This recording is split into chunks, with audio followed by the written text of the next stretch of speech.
Sea breeze, baby.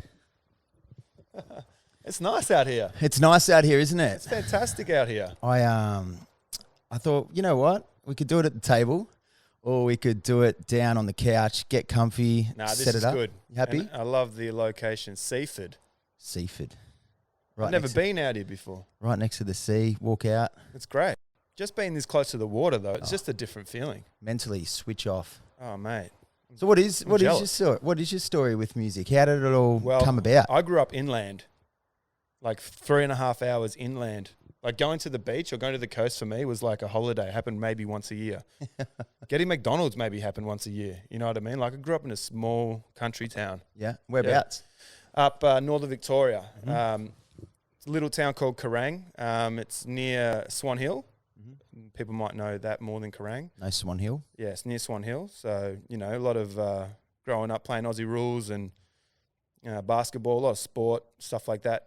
There was a music department at the school, but, you know, that was just for people that played the clarinet and stuff like that. It wasn't a cool thing, unfortunately, even though music's so cool. Yeah. How'd you gravitate towards your style? Like hip-hop, was that always a thing for you? It's...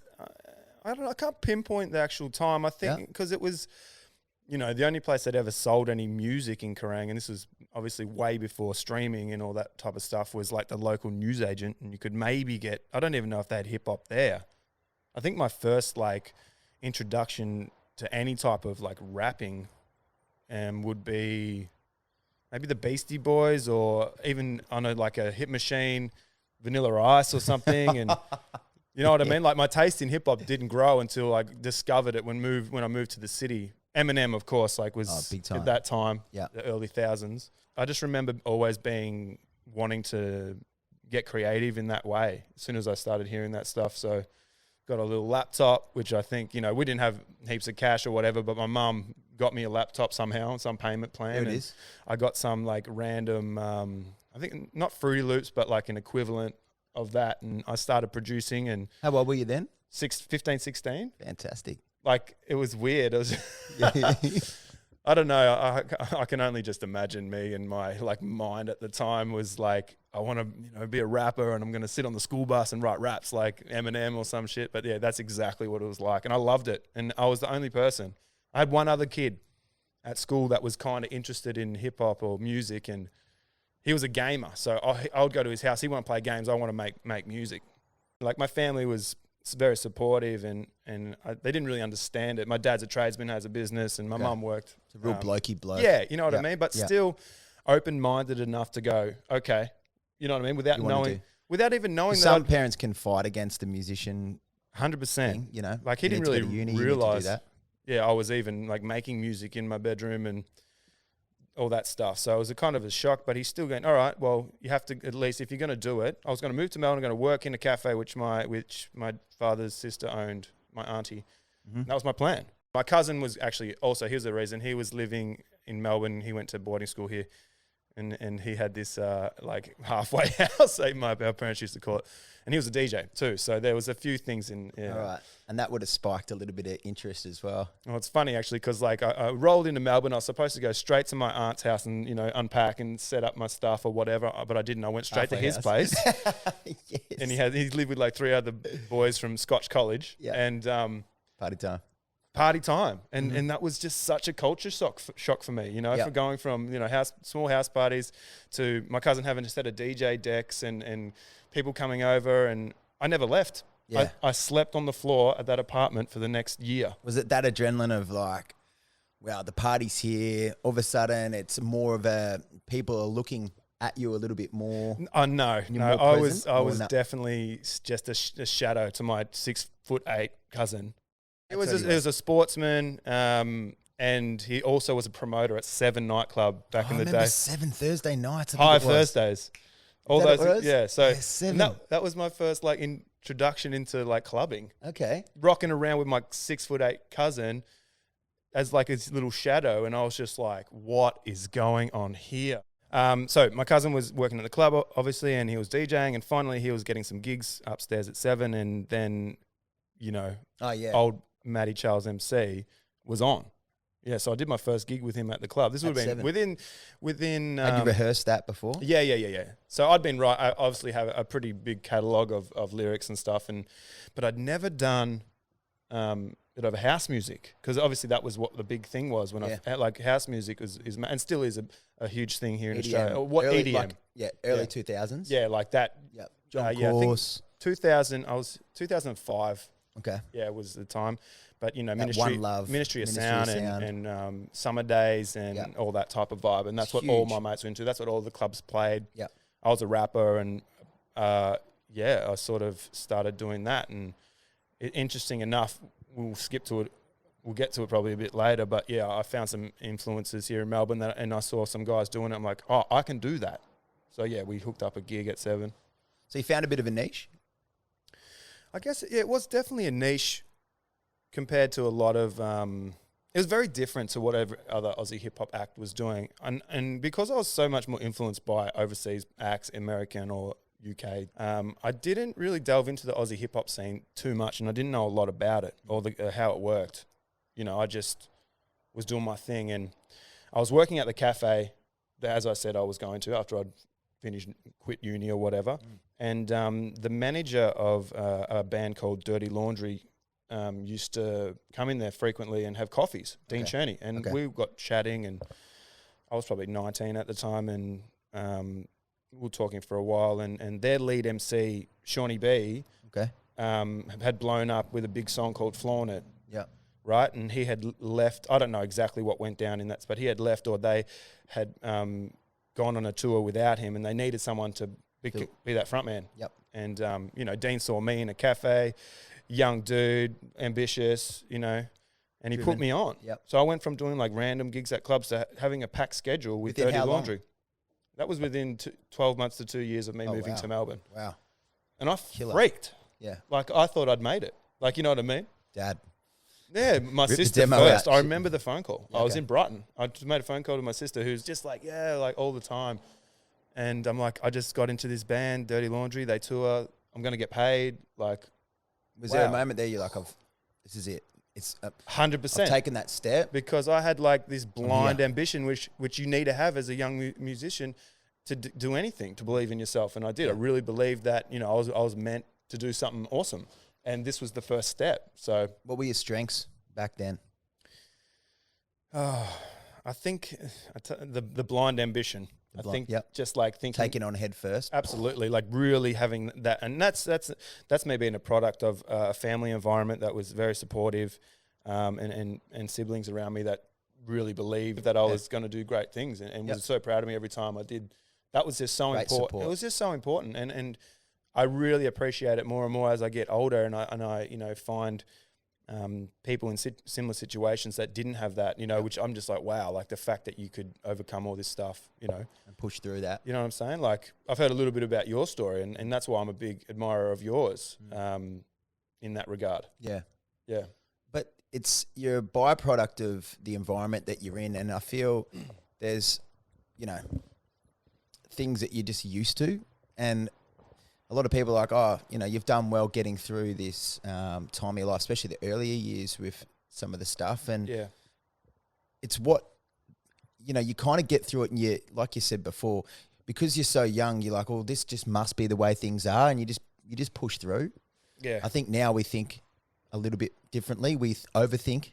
When we're young, we're just like, if there's a problem, we get through it, or we get angry, or emotion takes over. So we see something and we deal with it there. Yeah. Now what we tend to do is we see something and we think about it instead of acting on that raw emotion of like getting angry, and then it's done. Yeah. Or we try to. Yeah. Yeah, we try to.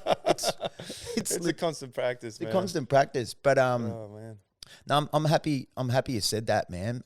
Thank you. Means a lot. What about Dirty Laundry? Keep going with Dirty Laundry. I'm loving Dirty Laundry. So we're at that point now where Seany B's just done whatever he's done. You've assumed that position in terms of the role, the MC role. Oh yeah. You've called up your sister. I'm like, this is amazing. This is happening, and it was like November, and let's say 2000. I can't remember exact years. Okay, I'm getting old now. 2005 or 2006. I can't remember exactly. Or it was like October, and Dean's like, I've got 15 dates booked before New Year's. all over so they had a residency in every city, and I just stepped straight into that. Like, so my first experience of being on the road with a band was getting paid. Yep. Being in, proper accommodation. Yep. Being loved by fans, and having the fucking time of our lives. Like 0 to 100. That's what I'm saying. Like that growth, I haven't had a growth like that in that way since. Like, that was a massive step. It just went from 1 to 2 gigs with my cousin to boom, I'm touring with Dirty Laundry, one of the most loved and house crossover funk outfits of the whole country. Fast forward to now, do you think that premature kind of elevation in status in some way has given you like a different perspective, or almost you're thinking that you need to be in a position where, you've done all the hard work now. Yeah. Yeah. But you had that earlier on. Do you think, well, far out, I wish it was just happening right now? Dirty Laundry was a great thing and not a great thing for me. I was going down the path of producing my own music and making hip-hop and doing all that for myself. And then I got this, opportunity, and I ended up touring. One thing that it did, it taught me how to perform. Yeah. Like, across the board. Like, I obviously was a performer just naturally, but getting out there. I remember the first gigs, Veludo, actually. They used to do a Friday night at Veludo back in the day, and I would rock up there, and it was like, everyone's watching you and you're standing on stage, not just in the DJ booth anymore. Oh. You know what I mean? Like, I'm not standing with the DJ just hiding like behind hyping. him. I'm up the front, and everyone's watching me, and that was like, oh God, I remember feeling so awkward. And that has the stage. Veludo, if people who don't know where Veludo is in St Kilda, they have that little stage there. Yeah. So everyone can see you. You're not hiding there. And average sound back then. Nah, Sammy Sachs did a good job, but good old Sammy. You know what I mean? And then getting on stage and doing random stuff. Like, Dirty Laundry would do the Beach Hotel in Byron Bay, but then they'll do some random thing at like Darwin Casino for something. You know what I mean? Like, it's just every type of gig and few far between. Take it, fill it up, take it. And it was a great experience in that way, but it did stunt my growth when it come to the things that I was most passionate about. Because I was like, I've made it. I'm this guy now. I'm just like a performer. I'm at the front. Like, they'd booked like Good Vibrations tour, and they were, with Snoop and that. Like, I toured with Dirty Laundry. This was back when I wasn't even good, like in that way. Razelle, Snoop, Beastie Boys, I did that tour. I did Kiss My Grass with 15,000 people. This was in the first few years of me being a performer, which is unheard of, really. Imagine, do you ever think what Matty Charles now, going back in time with what you know now into that band, it'd be game changer? Oh, yeah. Absolutely. And how do you feel about that? Well, I don't dwell on things like that. No. Everything's happened for a reason. And I've got to this point in my career and in my life, and I feel comfortable with the artist that I am, and it's because of everything that I've done. Yeah. Basically. Love it. Yeah. From playing in front of 15,000 fans, though. Yeah, but I wasn't good. And they weren't fans. It was like a festival set up. I'm sure there was plenty of Dirty Laundry fans there. They were probably thinking that I was Sean. Yeah. I reckon most of those gigs that I did, people didn't even realize that I was me. And that created a little bit of a beef between me and Sean. Okay. When I didn't really even know Sean. And how did that whole beef go down? Okay, now this story, I don't think Sean's even heard this. Maybe a drunk night at Cushion, I might have told him, whispered in his ear. But so the time this is before Dirty Laundry, I was doing gigs. Our beef started even before Dirty Laundry. So there wasn't many MCs that did house music. And I have to give props to Sean because he's a great artist, but also because he was the artist that I saw playing at 7 with Dean without even knowing it, an MC that was rapping. And I'm like, I can do something like that. So I give him that. You know what I mean? I think I've even told him that. So it inspired that. It did. Reaction. It actually sparked it to me to do the hip house thing. Yep. Definitely. And then there was another club that we were promoting for or whatever. I was doing gigs for, and this one night I was on the my stage name's Matthew Charles, but my real name's Matthew Ellis, so that can be confusing. And this is part of this story. Yeah. So on the flyer, I was known locally as Matthew Ellis. I'd just moved from the country, Matthew Ellis, but I started to change my stage name to Matthew Charles. So Matthew Charles was on the flyer at this club that I was doing a gig for. I was sick that night, didn't rock up. Why did Matty E? That's why. That's why. Because Matty's E is still playing, Aussie rules football in the country. Matthew Charles is the MC guy that's rapping around there. Like it's, okay, gotcha. So you want to set up a different plus brand. it was owed to my grandfather who was Charles. His name was Charles. And Oh, I get a lot cool. of my creativity from him. Oh, I love that story, man. Yeah. Yeah, dope. Love that. Yeah, which is nice to think about too. Yeah. Now I don't even write my name as Ellis. I look at my passport. I'm like, what the fuck? Yeah. It's confusing for everybody. Oh, what a cool story. Yeah. So the beef with Seany B.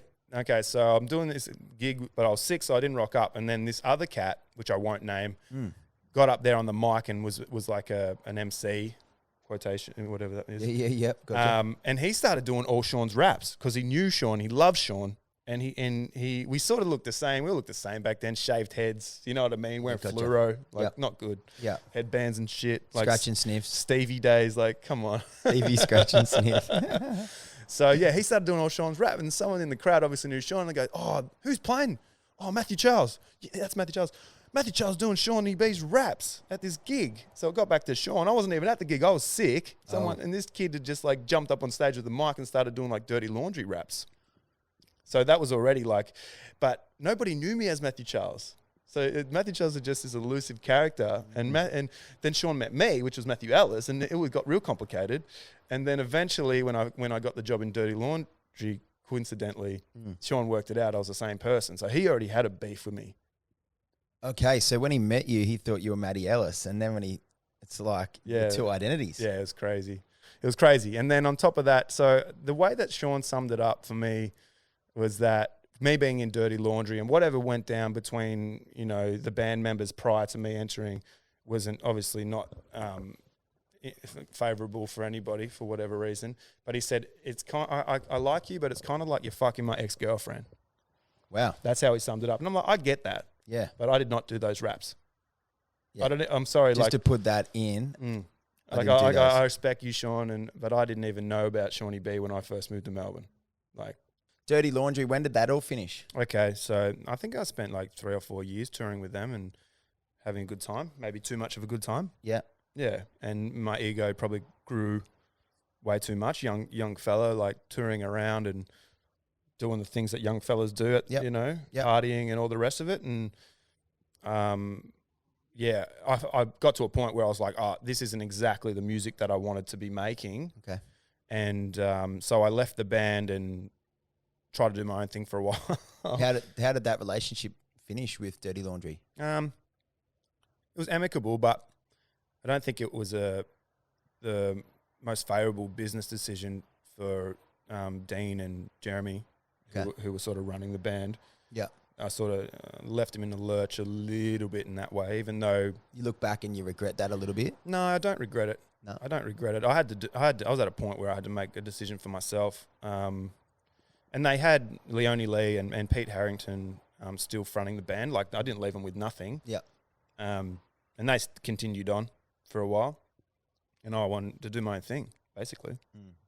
So how'd that all happen? Like, discovering yourself now, stepping away from Dirty Laundry? It was a lot harder than I thought it was going to be. Like, this is back before I knew anything about marketing or branding or anything. Like, Dirty Laundry was getting gigs, but Matty Charles was nothing.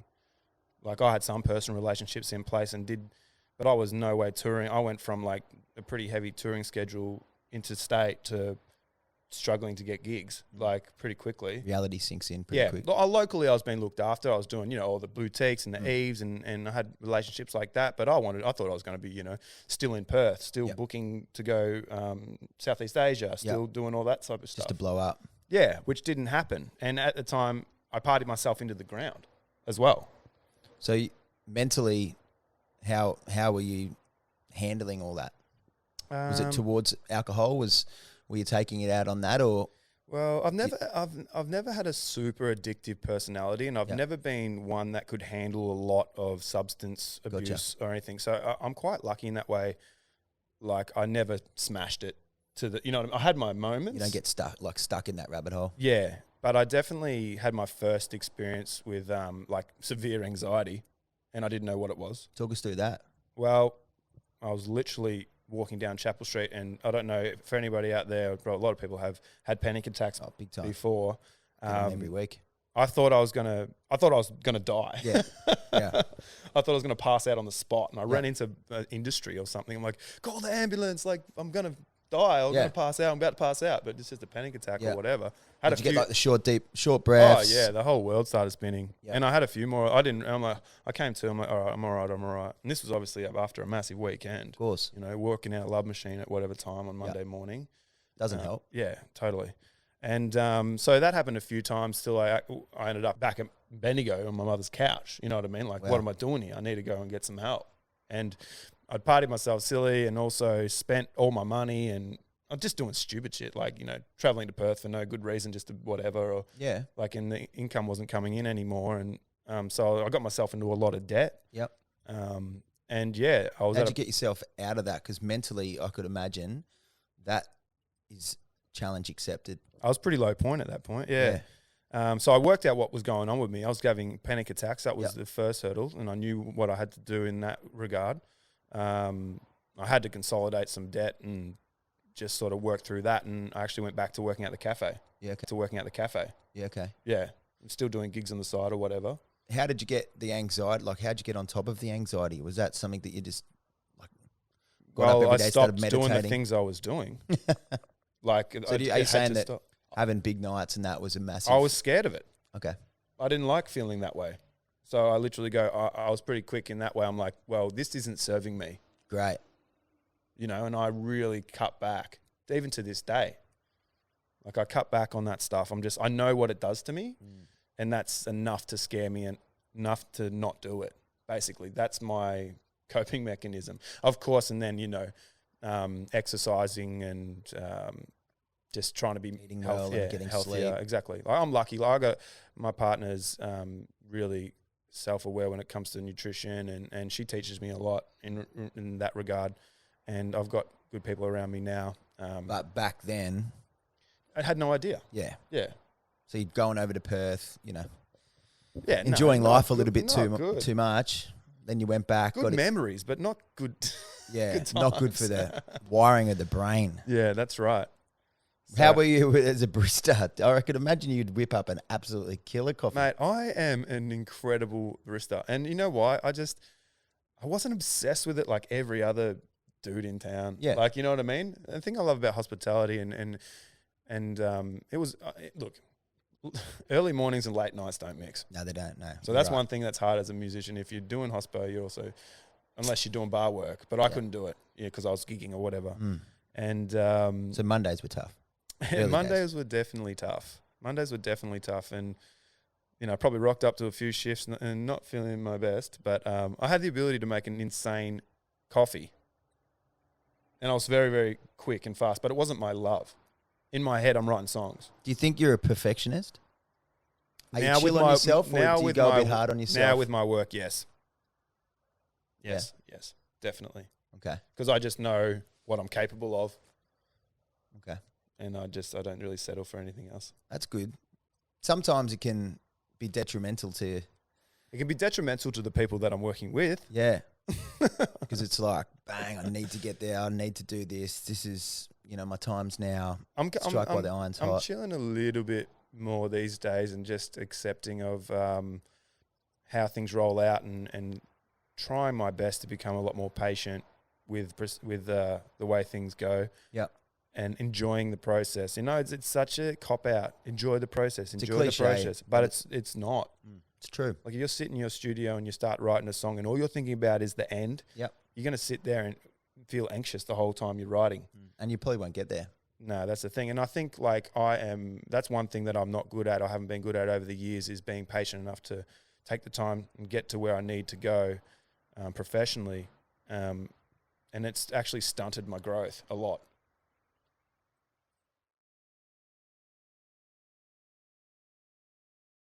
So let's talk about Matty Charles creatively. Yeah. It's always a tough one to get out when I just had a little bit of Nutella before, so my tongue's like creatively. Nutella break. Where does Matty Charles come from? barista, and then you went away, come back. Well, I was always still through all this time super like ambitious and making music. I did a project with a guy called Aki Redbird in Sydney, and I was in the studio with him a lot, which was a big learning curve for me in that way. And then a few years later, I was trying to find my feet, and a few years later, I started 10 Year War, basically, which was like the evolution of all the projects that I'd done over years. And I was working with a guy called Mark Chu, he was an amazing pianist, and he taught me a lot in that regard. So we I had a manager at that time, and things were getting kind of serious. Is this the original 10 Year War? 10 Year War, yeah. There it is. 10 Year War. I had a manager at that time. He was kind of A&Ring what we were doing and stuff like that. And that ended up not, helping at all. That relationship sort of ended pretty poorly, and I went through a lot of hard stuff with him. Couple of lessons there. Oh yeah, 100%. Like I had just blocked that out until now, I think. So I still got a lot of music sitting there that I'd never released because it was either, one day it was awesome, next day it wasn't good enough, or I had to change my accent, or this or that, or like he would dangle this carrot in front of me like, oh, I've been talking to blah, blah, blah from Sony. They think it's awesome, but you just got to do this. And I just jumping through loops with this guy. Like, it was horrible. What lessons do you reckon that's taught you looking back now? Oh, the biggest lesson is that forget what everybody else says, and just you have to be happy with what you're doing and what you're creating, and just please yourself. Because if you put something out there that you don't believe in, no one else will believe in it. That's the bottom line.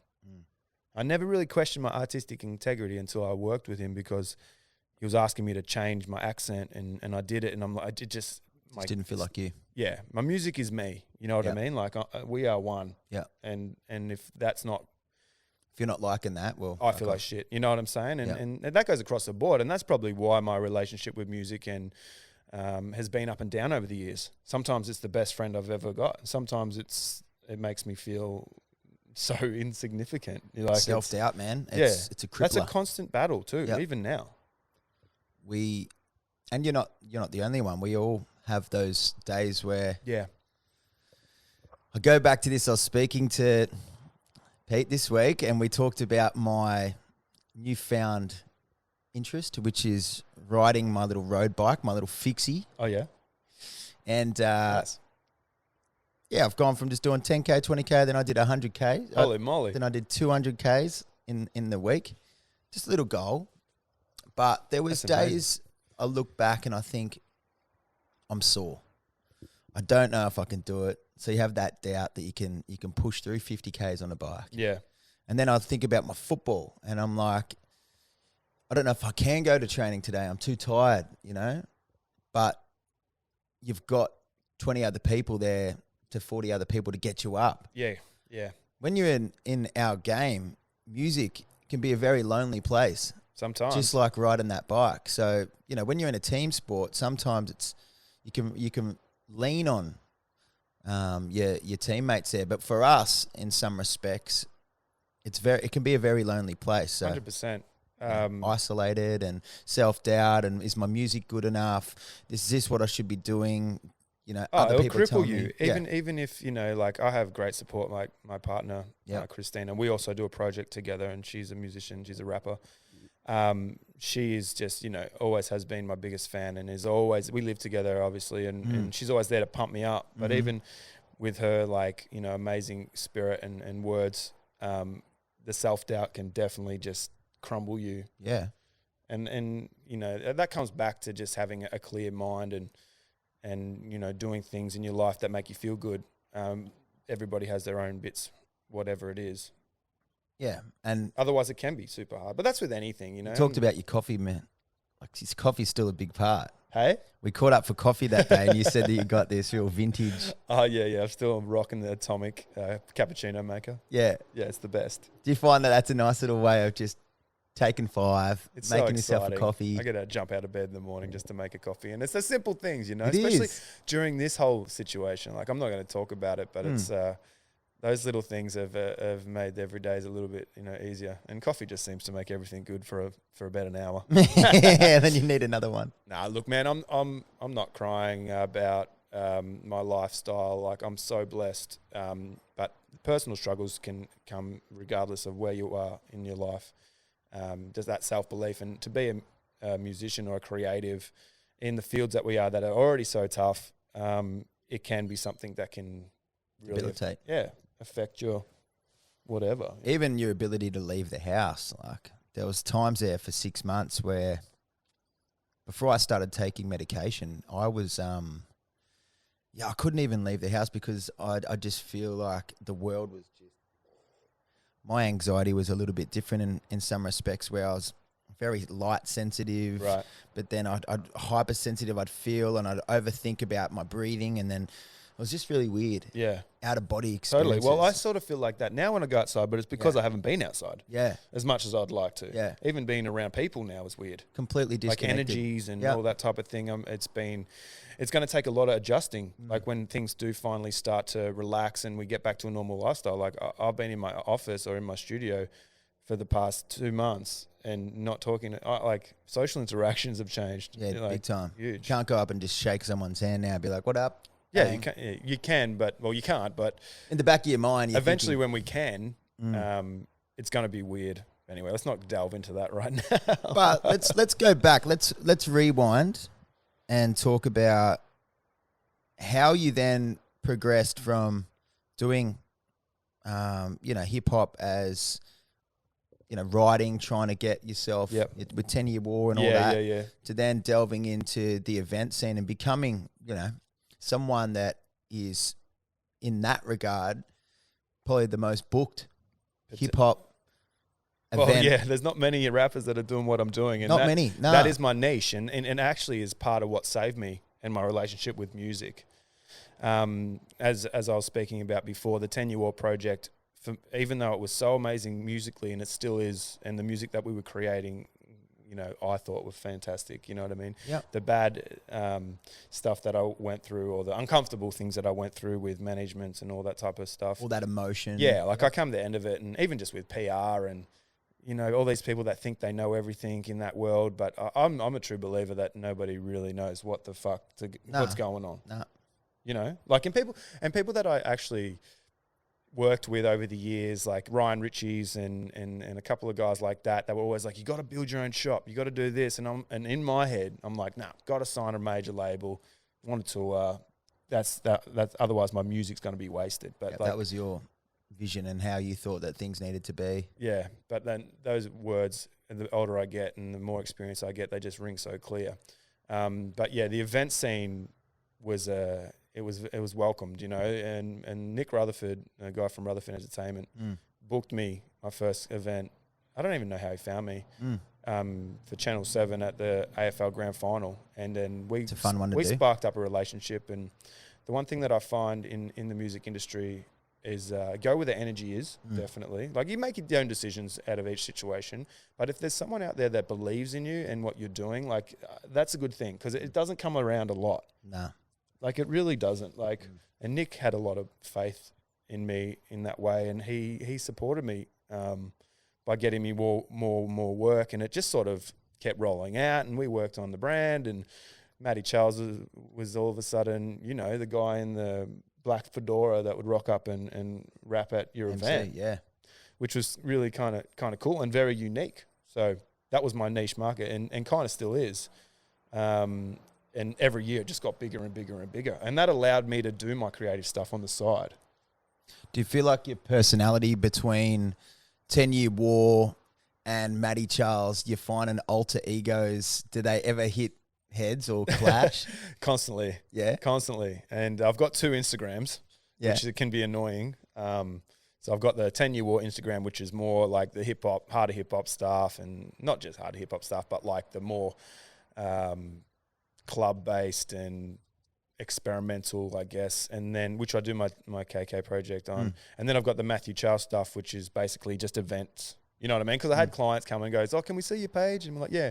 And they saw me at, doing some crazy rap and swearing at some club, and like, we don't want him. But that's not what it is. You know what I mean? Like, so they do. And I'm actually, at the moment in my head, I'm starting to bridge the gap. Like I really want to try to get them to a place that they can both coexist. So you want to merge in some respects? It's just really because, you know, someone will start following my Matthew Charles page from my 10-Year War World page. I'm just like, this is not what I want. Like, you know what I'm saying? I want you to follow this. So it can get complicated.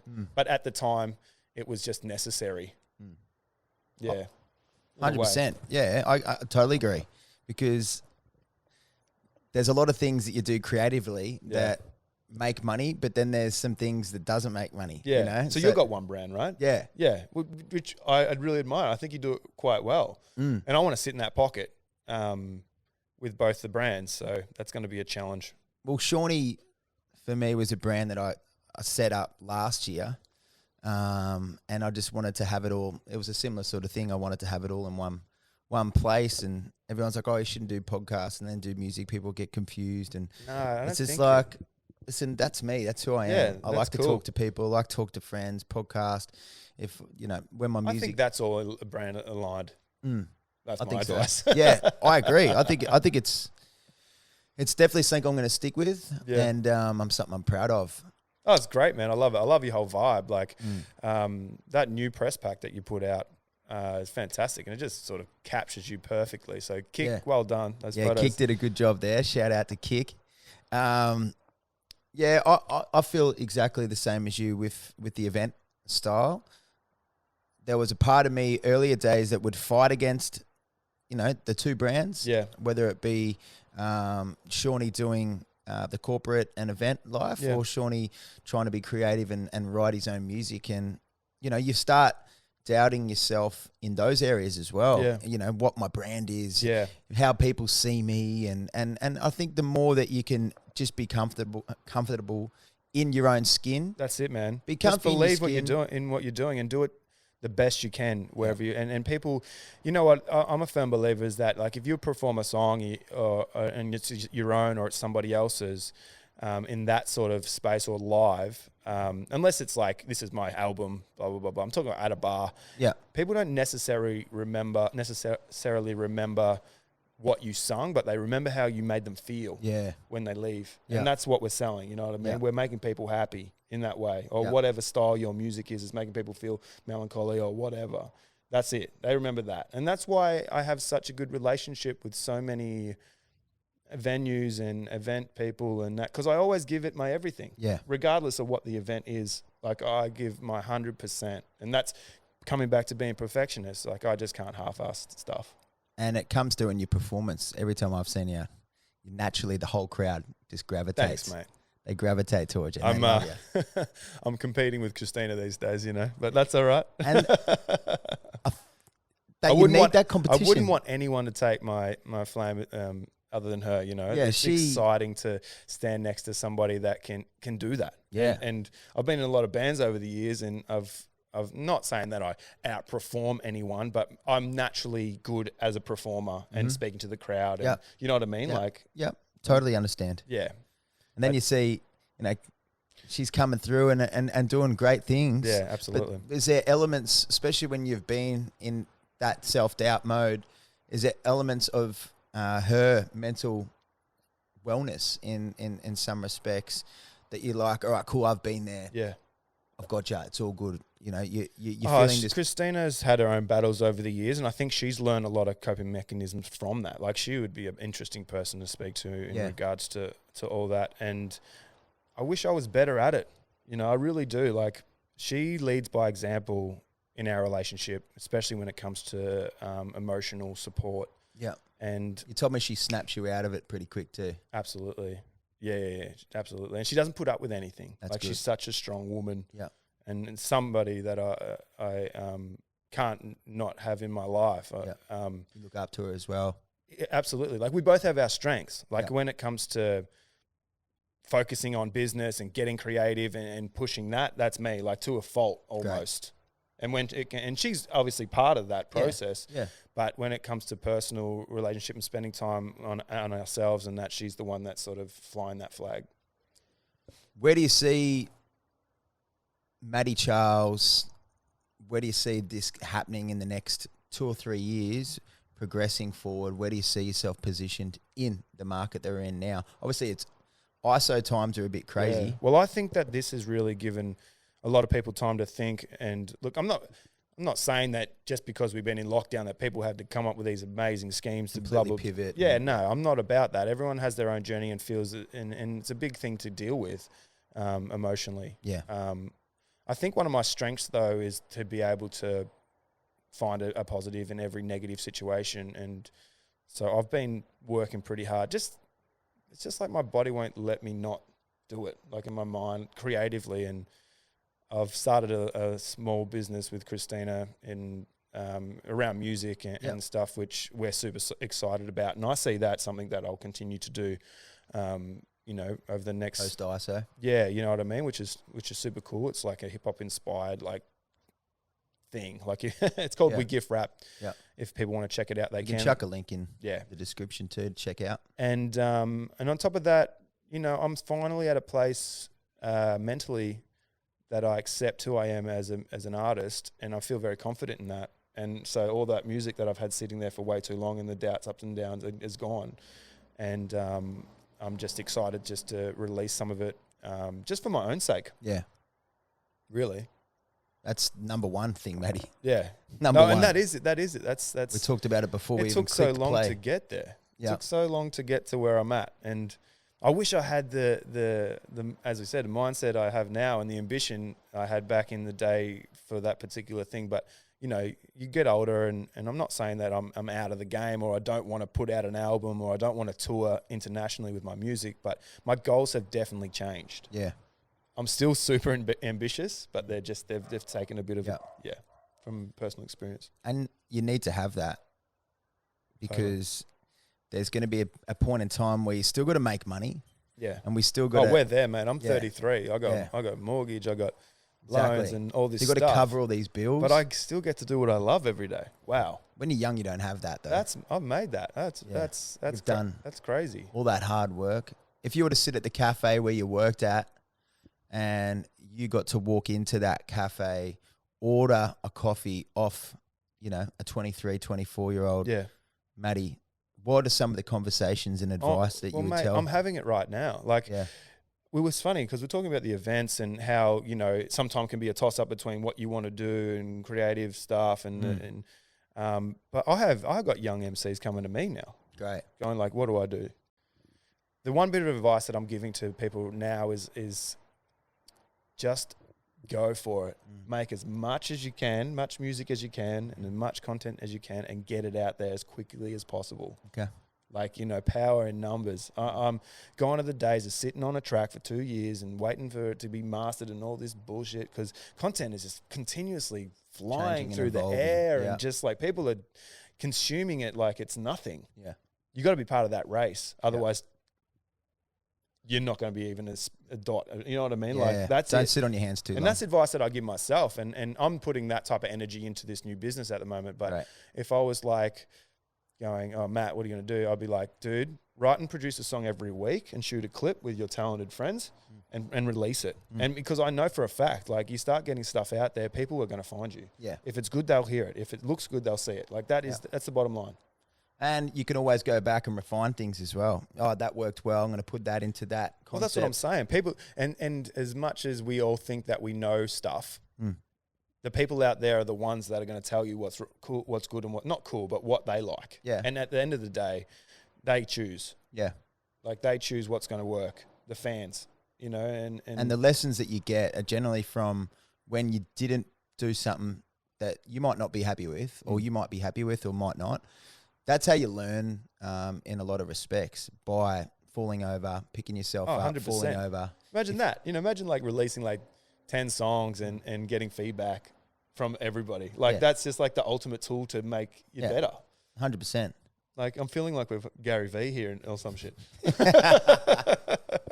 We don't get that. Oh, yeah. You don't get that in the game. Everybody that wants to do it, just do it, man. And you're not going to, and be comfy at knowing that whatever you put out there, you're not always going to get the response. But as long as you're putting it out there with the intent that you're happy, I guarantee you, with patience, if you're putting art out there that you feel comfortable, like confident with, you will get the energy back. It mightn't be like 100 1,000 views. It mightn't be 100 likes, but you gotta get one person messaging you and going, "Hey, do you want to do a gig at this place?" Or hey, that's an opportunity that you take. Yeah. Or hey, I want to use your song on my YouTube clip. Is that cool? Yeah. Like, it's just found you. Just connected there with someone. You never know. Yeah. You never know. And it starts like that, a little bit, watering and letting it grow. I just think that the industry is just so different now. And it is tough. There is no one saying that it's easy. Yeah. Well, we've had an amazing chat, bro. I could talk really to you appreciate all day about myself. I agree. Me too. We've enjoyed this little seat on the couch. Been moving around. Hopefully you haven't moved it around too much. Just one. There's one bit that you missed. What? I was going to pull you up. I can't remember now. You went. Oh, did I? Did I pull it away when I was just talking? one bit? I'll find that. But man, thank you very much. If you could just give you a shout out to your socials as well, where we can find you and give us a sign off. And thank you very much, man. No problem. My main page, because I've got too many of them, at 10 Year War. So that's 10YRWAR. It's a very unique name. So just Google that. You'll find everything that I do.